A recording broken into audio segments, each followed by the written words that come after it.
TSM sebagaimana telah dipertimbangkan dalam paragraf 3.1 di atas. Penting bagi Mahkamah untuk menegaskan bahwa dengan berwenangnya Mahkamah untuk masuk ke dalam nilai lebih dalam proses penyelenggaraan pemilu tidak berarti lantas menegasikan segala proses penyelesaian sengketa yang dimiliki oleh lembaga-lembaga lain di luar Mahkamah sebagaimana telah ditentukan dalam Undang-Undang Pemilu. Terhadap penyelesaian pelanggaran administrasi pemilu yang terjadi secara TSM terhadap tata cara, prosedur, atau mekanisme yang berkaitan dengan administrasi pelaksanaan pemilu dalam setiap tahapan penyelenggaraan pemilu adalah merupakan kewenangan Bawaslu, PD Pasal 460 ayat 1, Jungto Pasal 463 ayat 1 Undang-Undang Pemilu. Dalam konteks ini, Mahkamah bukan dalam posisi untuk memberikan penilaian terhadap proses penyelesaian yang telah dilakukan oleh Bawaslu, melainkan memastikan bahwa Bawaslu telah melaksanakan kewenangan dan bertindak dengan tepat sesuai dengan azas dan hukum pemilu yang berlaku. Proses penyelesaian sengketa yang dilakukan oleh Bawaslu menjadi sebuah database pengawasan sekaligus sebagai rekam jejak perolehan suara masing-masing pasangan calon yang sewaktu-waktu dapat dibuat kembali untuk menjadi rujukan dalam persidangan PHPU di Mahkamah. Berdasarkan hal tersebut, meskipun Mahkamah tidak terikat pada hasil pelaksanaan kewenangan Bawaslu, akan tetapi momentum pelaporan pelanggaran administrasi dan proses pemilu secara TSM kepada Bawaslu menjadi hal yang penting dalam penyelesaian sengketa tentang hasil perolehan suara. Sehingga dengan tidak adanya pelaporan pelanggaran pemilu secara TSM kepada Bawaslu, maka dapat dikatakan dugaan pelanggaran tersebut dianggap tidak pernah ada, kecuali dapat dibuktikan sebaliknya dalam persidangan. Secara konkret, posisi Mahkamah terhadap proses pelaksanaan kewenangan Bawaslu dalam perselisihan tentang hasil pemilihan umum adalah memastikan lembaga pengawas pemilu telah secara seksama cermat melakukan pengawasan, penilaian, dan penindakan dengan memberikan keputusan atau rekomendasi sesuai dengan azas dan hukum pemilu yang berlaku. Demikian pula dalam hal tata kelola pemerintahan. Termasuk dalam hal implementasinya, lembaga DPR juga mempunyai kewenangan konstitusional untuk melakukan pengawasan dan hak kewenangan yang dimiliki. Melekat sepanjang periodisasi jabatan DPR yaitu 5 tahun, baik terkait dengan fungsi eksekutif maupun terkait dengan hal-hal yang berhubungan dengan pelaksanaan pemilu. Oleh karena itu, peran yang saling berkaitan tersebut tidak menjadi beban di pundak Mahkamah Agung yang hanya diberi waktu 14 hari kerja untuk menilai segala yang berkaitan dengan hasil pemilihan umum.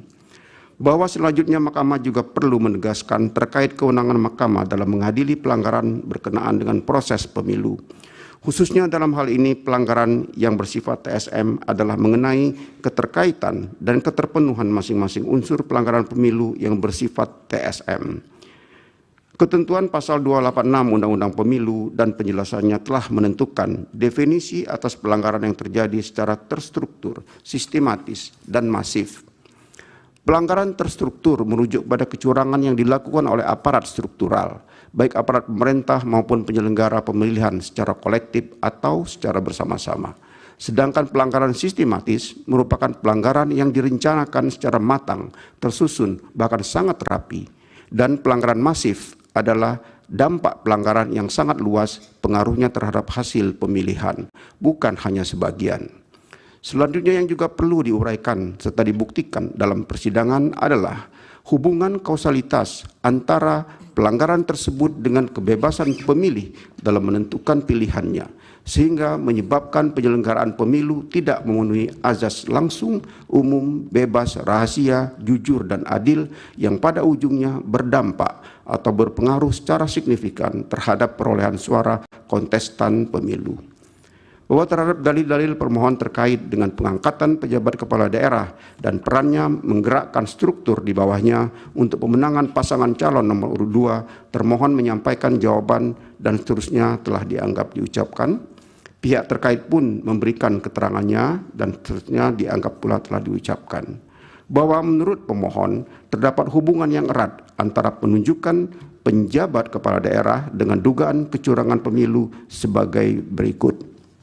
Bahwa menurut pemohon penunjukan penjabat kepala daerah yang didasari oleh peraturan pelaksana berupa Permendagri nomor 4 tahun 2023 tidak memenuhi indikator yang ditentukan dalam putusan Mahkamah Konstitusi nomor dan seterusnya dianggap telah diucapkan.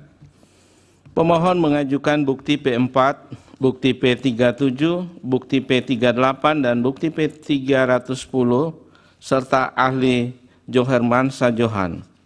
Pihak terkait mengajukan ahli Margarito Kamis dan Halilul Khairi, dan saksi Gani Muhammad, Andi Batara Lifu, Ahmad Doli Kurnia, dan Supriyanto. Bawaslu menyampaikan keterangan telah melakukan tugas pencegahan berdasarkan surat keputusan Bawaslu dan seterusnya dianggap telah diucapkan.